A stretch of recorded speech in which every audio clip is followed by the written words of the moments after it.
Pessoal, tudo bem? Meu nome é Rodrigo Greff, eu sou procurador da República e estou fazendo esse vídeo aí para vocês porque eu estava elaborando alguns materiais e aí eu fiz a menção de que nós temos que sublinhar com técnica, que a gente tem que fazer determinados resumos e tal, e até veio o questionamento, tá, mas como é que é isso? Eu fiz a menção e eu não tinha feito ainda o vídeo para explicar, porque nos últimos dias aí eu tive uma grande operação com inúmeros 54 denunciados, inúmeras audiências, então foi bem difícil e por isso eu estou fazendo isso agora. E tô com essa roupa aqui ainda porque eu estava em audiência, hoje eu tive 6 audiências, mas então vamos lá. Eu sou procurador da República e tenho uma experiência concursal já relevante. Eu fui 10 anos procurador da Fazenda Nacional e a partir desse estudo inicial que foi feito e depois do retorno aos estudos, então eu fui depurando inúmeras técnicas, muitas experimentações, muitos acertos e também muitos erros, e a partir disso eu compilei algumas formas que dão um resultado positivo, porque nós temos várias formas para chegar no mesmo caminho, seja para aprovação para o cargo de juiz estadual, juiz federal, membro do Ministério Público Federal Estadual, delegado de Polícia Federal Estadual, quaisquer que sejam esses cargos, eles pressupõem uma base muito boa, tá? E o objetivo do curso consiste em trazer essa base para vocês, tá? Por meio de material que é elaborado. Então eu quero explicar para vocês o que eu considero uma das formas muito boas de se utilizar esse material e preparar o material de vocês para que vocês depois revisem, porque pensem no seguinte, o estudo para concursos de alto nível, que exige uma alta performance, ele não é um estudo voltado assim, para fazer a primeira fase e aí deu, não. Muita gente, e o brasileiro, por si só, ele é muito imediatista, então ele pensa, tem que ler lei seca e jurisprudência e vai resolver o problema. Só que, na verdade, o que ocorre nas segundas fases e nas fases orais exigem muito mais do que a lei seca e a jurisprudência, que é o feijão com arroz, que faz com que você, muitas vezes, acabe sendo aprovado e daí, quando chega na segunda fase, na prova oral, não consegue. Mas, enfim, então, em relação a esses materiais que são feitos, e a sugestão, quando eu coloco ali que sejam feitos resumos, e a forma pela qual eu sugiro que sejam feitos resumos é a forma manuscrita, decorre de alguns fatores. Um deles, o principal, é o seguinte: todas as vezes que você for aprovado na primeira fase, e certamente você vai ser aprovado em muitas, você vai para a segunda, e a segunda fase é a fase escrita. É uma prova que você precisa desenvolver, é uma prova, digamos assim, nós podemos chamar a prova objetiva de uma prova passiva, na qual você está ali, já tem as alternativas e vai escolher uma. Na prova da segunda fase, ela tem um pouco mais de atividade do candidato, porque você vai ter a oportunidade de usar os códigos, mas você vai ter que criar, produzir, ter abrangência, ter objetividade, e às vezes isso é muito difícil. Eu trabalho com correção de provas e tal, e vejo muitas vezes que o aluno ele tem uma grande dificuldade de colocar no papel aquilo que sabe. Muitas vezes dá para ver que sabe, mas não consegue colocar no papel. E a gente precisa trabalhar bem isso, tá? Então, essa técnica que eu vou passar para vocês hoje, ela tem essa finalidade de ajudar vocês no estudo, na memorização e também se preparar em construir aquilo que você vai usar para a segunda fase e também treinar para já produzir algo bom para a segunda fase, para ser aprovado, para ser aprovada. E a terceira fase é a fase mais ativa do concurso público, é a fase da prova oral, na qual você vai ter um diálogo com o examinador, a depender do concurso, é uma banca toda formal, às vezes é um bate-papo, assim como nós estamos aqui agora, é o examinador falando com você, perguntando, isso é assim, e se acontecer isso? E aí começa aquele debate para ele ver se vocês têm o domínio ou não das matérias. Então, de antemão, eu considero particularmente, embora tenha opiniões em contrário, que o estudo por lei seca e jurisprudência não é suficiente para você ser aprovado.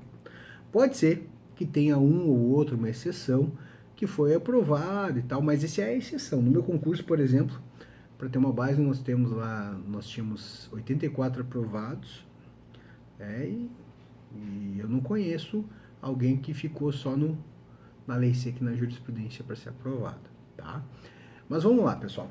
O que significa aqueles resumos que eu mencionei, que eu menciono no material para que vocês utilizem e o que eu sugiro que seja feito? Primeiramente, inclusive agora foi publicado, tem editais sendo publicados para inúmeros cargos. Então vamos dar um exemplo. Foi publicado, se não me engano, hoje ou essa semana, a informação de que vai sair um concurso para delegado do Rio Grande do Norte. Então, imaginemos aquele edital. Aquele edital vai prever várias e várias matérias. E nas matérias nós vamos ter vários e vários pontos. Qual é a minha sugestão que seja feita? Seja isso um concurso para promotor de justiça, seja para defensoria pública, magistratura, ministério público, qualquer que seja o concurso, tá? Então, mas vamos para delegado, que é delegado do Rio Grande do Norte. Você vai pegar lá a matéria Direito Constitucional. E lá dentro de Direito Constitucional vai ter organização do Estado, poder constituinte, controle, direitos fundamentais, vai ter várias e várias e várias matérias. O que eu sugiro que seja feito? Que você pegue esse edital, copie e cole no arquivo do Word. Essa é uma das alternativas. E aí você coloca item por item e vai lá e dá um espacinho, 10 Enter, entre cada um dos itens. E ali vai ser o local que você vai fazer o resumo daquilo que você estudou em relação àquela matéria. Tá?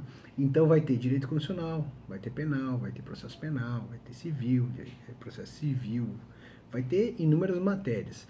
E ali você vai fazer a preparação.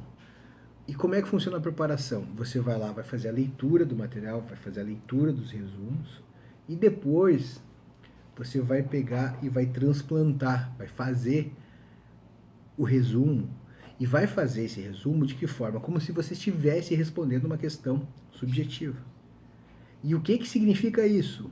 Significa que você tem que ser objetivo para responder uma questão subjetiva. Porque você, em regra, vai ter um espaço limitado. O examinador exige e espera que você tenha abrangência na resposta. E é muito importante que você se acostume a fazer isso.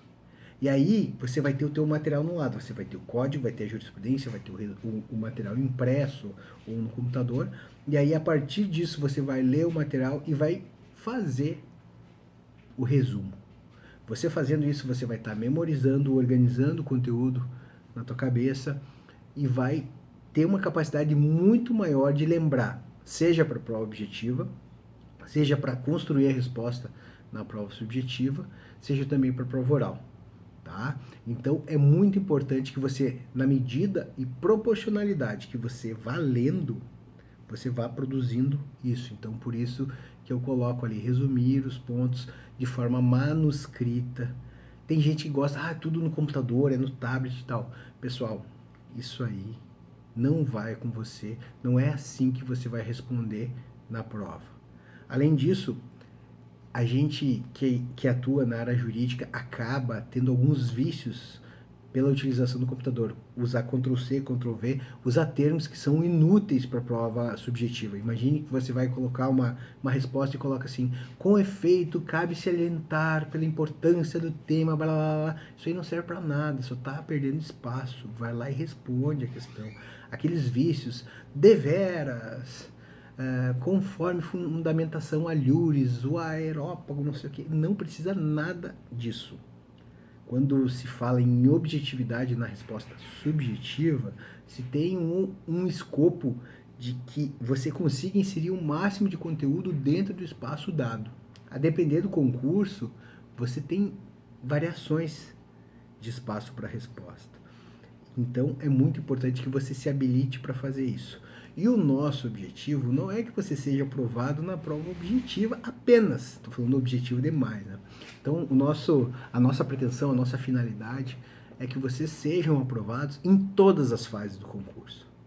E para fazer isso, tem que se preparar para o concurso como um todo, e não apenas para a prova objetiva. Tá? E aí, pessoal, como é que eu vou fazer esse resumo? Eu faço uma outra sugestão, e eu vou ensinar uma técnica para vocês também, que é uma técnica sugerida, de utilização da memória visual com base em determinadas cores para serem sublinhadas, e essas cores elas vão servir para você pegar a doutrina básica e utilizar os grifos naquelas cores, para você pegar o resumo e utilizar os grifos naquelas cores, e para você pegar a lei, o código, o tratado e também preparar os grifos em determinadas cores. Até porque na segunda fase é muito importante que os códigos de vocês estejam preparados. O objetivo é que você meta a mão lá dentro do código e encontre o que está procurando. Tá? E eu falo códigos, depois eu vou explicar por que códigos. Primeiro vamos passar para a questão da forma e a sugestão da técnica de sublinhar. Cada um sublinha de um jeito, tem cores, tem isso, e eu vou passar o que funciona para mim, funciona para os meus alunos. Inclusive tem aluno meu agora fazendo academia da Polícia Federal, estava se preparando para o concurso, e até é importante, às vezes a pessoa tem assim, eu quero tal concurso e acaba sendo aprovado em outro e está lá feliz da vida. Então abra o seu coração, às vezes o concurso te encontra, não necessariamente você é que vai determinar tudo isso. E vamos lá, pessoal. A questão das cores funciona da seguinte forma. Você vai pegar, seja um livro, seja um material do curso, e vai utilizar a cor amarela para grifar a parte essencial de cada um dos temas, dos parágrafos, dos comentários, da doutrina que está ali transcrita, ou conforme a doutrina mencionada. Muitas vezes tem uma menção ali que é conforme a doutrina, mas você vai pegar aquele material ali e vai usar a cor amarela, tá? Então você vai fazer com que dentro de cada parágrafo você selecione aquilo que é o mais importante e vai usar o amarelo. Não é necessário que haja uma concordância verbal e uma concordância nominal, tá? E para fazer isso, eu vou passar uma técnica para vocês que eu passo para os meus alunos e dá muito certo. Ela demora um pouquinho mais para que você faça a leitura, mas a capacidade, o nível de apreensão do conteúdo é muito bom. Que é o seguinte, você vai pegar um determinado parágrafo, vai ler esse parágrafo sem sublinhar, sem grifar, e aí você leu, aí você vai lá e retoma o parágrafo e vai voltar sublinhando aquilo que efetivamente é importante no parágrafo, tá? A gente está partindo do pressuposto que você está usando somente a cor amarela. Outra cor que é utilizada, que é muito importante de ser utilizada, é a cor laranja. A cor laranja é utilizada para as palavras-chave dentro daquele parágrafo. Então imaginemos que nós estamos estudando processo penal e imaginemos que a gente esteja lá falando de fiança, de caução, de qualquer coisa, qualquer termo importante ali, tá? Uma medida cautelar, por exemplo. Então você vai grifar a palavra-chave de laranja, porque isso vai ativar na memória visual. Quando dá revisão desse material, você vai pegar o tema-chave e vai a tua memória ela vai ser despertada com base nessas palavras-chave. Você vai sublinhar em amarelo tudo que tem que sublinhar dentro daquela parte e vai usar o laranja para as palavras-chave. Pense, o laranja ele é algo para te chamar a atenção. Às vezes o próprio título, subtítulo do capítulo, do livro ou do material, você coloca já em laranja, porque quando estiver revisando você já vai despertar a atenção para essa palavra, para aquele termo que é o importante ser estudado no momento. Mas pense, o laranja, para essa finalidade doutrinária, de resumo, ele vai se restringir mais para esses aspectos de palavra-chave. Mas quando a gente passa para a lei, o laranja ele tem uma grande importância. Já vou exemplificar. Por exemplo, nas leis penais, no Código Penal, a minha sugestão é de utilização das cores amarelo, para grifar as partes importantes e tal, mas o laranja você coloca no verbo. E assim você tem um ganho. Quem conhece, sabe direito penal, compreende que é muito importante que o candidato tenha noção do verbo. Quando tem uma questão, seja uma questão objetiva, tem uma descrição de determinado fato, em que você, sabendo bem o verbo, você acerta a questão, consegue identificar qual é o crime. Então é muito importante. Então a gente vai usar Lá no Código Penal, por exemplo, a gente vai usar o laranja para o verbo. A gente vai usar o laranja também lá em Direito Civil. Pensa no seguinte, a parte geral do Código Civil, o Código Civil, como um todo, ele foi feito lá na década de 60 e tal, acabou sendo aprovado só em 2002, a vigência em 2002, né? E ele foi feito por mais de uma pessoa. Então, a linguagem que é utilizada na parte geral é uma linguagem muitas vezes que começa pela exceção. Salvo na hipótese de tal coisa, aí vem a regra. Salvo na hipótese de tal coisa, vem a regra. Então, você vai usar no Código Civil, por exemplo, você vai usar amarelo e laranja e vai colocar a exceção em laranja. Vocês estão entendendo? Nós estamos trabalhando, começamos a trabalhar com apenas duas cores e eu já estou dando vários exemplos em relação à utilização na lei, do Código Penal e do Código Civil, e também em relação aos textos da matéria, da doutrina e dos resumos que vocês têm, dos materiais que vocês têm. Então voltamos lá para a doutrina e voltamos para os resumos. Você está trabalhando com laranja, você está trabalhando com amarelo, e aí as palavras-chave e os títulos vai colocar em laranja. Tá, e quais são as outras cores? Pois bem, a outra cor que eu considero muito boa para ser utilizada, embora a depender da matéria não seja tão utilizada, é a cor verde. A cor verde é utilizado para todas as questões relacionadas a uma menção pró-natura, pró-meio ambiente, pró-dignitatis, pró-direitos humanos, pró-direitos fundamentais. Então você coloca o verde ali. Além disso, você vai utilizar, a depender do cargo que você exerce, tem uma jurisprudência que dá determinada atribuição para esse cargo. É possível que haja representação direta pelo delegado ao juiz para interceptação telefônica, papapá, tem a previsão legal. Você vai fazer a menção lá na doutrina, lá no resumo. Você vai fazer a menção no dispositivo legal também, você vai usar a cor verde. Então, tudo que seja correlacionado com atribuição, com prerrogativa, com direito ou com questão relacionada ao exercício do cargo, você vai usar o verde, seja na lei, seja no material, seja na doutrina, no material, na jurisprudência, tá bom? Então, o verde tem essa finalidade. E a outra cor utilizada é a cor rosa. Cor rosa, eu sempre utilizei porque era ruim, tá? Então, imaginemos o seguinte, eu estava estudando para o concurso do Ministério Público Federal, o Procurador-Geral da República ali propôs inúmeros ADINs. Na época tinha lá ADINs contra a alteração do Código Florestal. A letra da lei do novo Código Florestal. Várias questões que no Código anterior, digamos assim, protegiam mais o meio ambiente e houve uma restrição, uma diminuição dessa proteção. E por conta disso foi proposta a DIN. Então, embaixo desses artigos, eu sublinhava com cor rosa, porque eu sabia que se viesse uma questão aberta, eu ia ter essa argumentação. Eu ia saber, eu ia lembrar dos artigos para mostrar para o examinador, olha, eu sei que isso aqui, tudo isso aqui foi objeto de impugnação. Então, um aspecto que é utilizado é para essa finalidade, tá?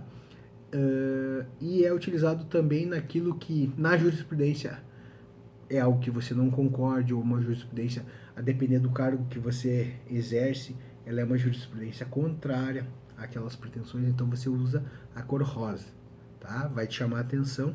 E para aqueles que estudam a parte de direitos humanos, a depender do cargo, cada vez mais está caindo em vários concursos públicos de direitos humanos. Então eu utilizava também, mas não tem nenhuma finalidade de dizer que é ruim ou bom, eu sublinhava o nome dos casos, porque tem muitas questões, seja questão objetiva, seja questão subjetiva e às vezes até questão de prova oral, em que o nome do caso é muito importante que você lembre para responder para o teu examinador. Então, eu colocava o nome do caso nessa cor, tá?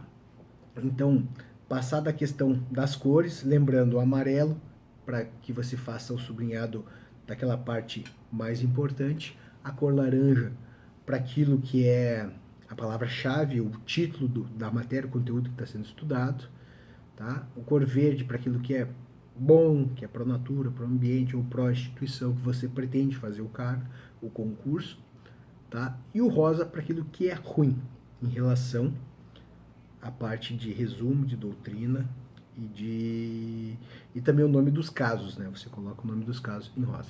Quando a gente passa para lei e tratado, a gente vai usar a mesma sistemática. O amarelo é para você pegar lá, determinado dispositivo tem um artigo que tem muita coisa lá, mas o que importa mesmo é aquilo.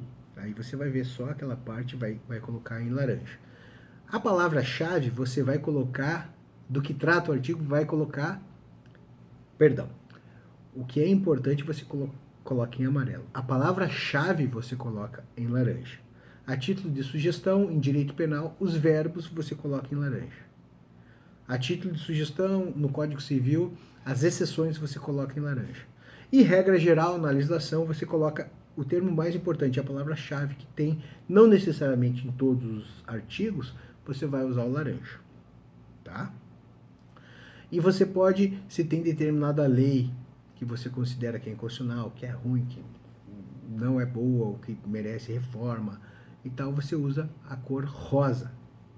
Então, essa é uma sugestão, você pode usar outras cores, mas essa sugestão já foi muito depurada, já foi passada por muitas pessoas e ela funciona, dá certo, e vai fazer com que você ative outras formas de memorização no teu cérebro, tanto na leitura, como também a finalidade desses resumos com essas cores vai servir também para a gente voltar para aquele aspecto inicial, que é elaboração dos pontos do edital do concurso por meio de resumo. Você já vai ter o teu livro, a doutrina ou o material mais pronto para poder fazer a preparação dos teus pontos de forma manuscrita. Fazer de forma manuscrita, às vezes cansa, dói, papapá, mas é o que você precisa fazer e vai te ajudar muito para ser aprovado na segunda fase.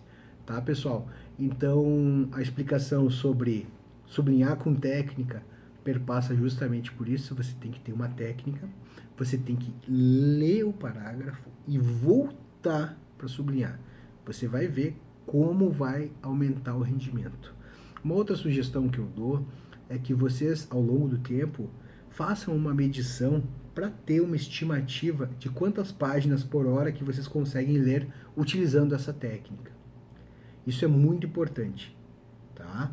Porque aí vocês vão se conhecendo, vocês vão entendendo como é que as coisas estão funcionando, e eu considero que a pessoa que consiga ler umas 13 páginas com essa técnica está um quantitativo muito bom, tá? Além disso, tem uma outra, digamos assim, um complemento para a utilização dessa técnica. Você vai lá, está estudando,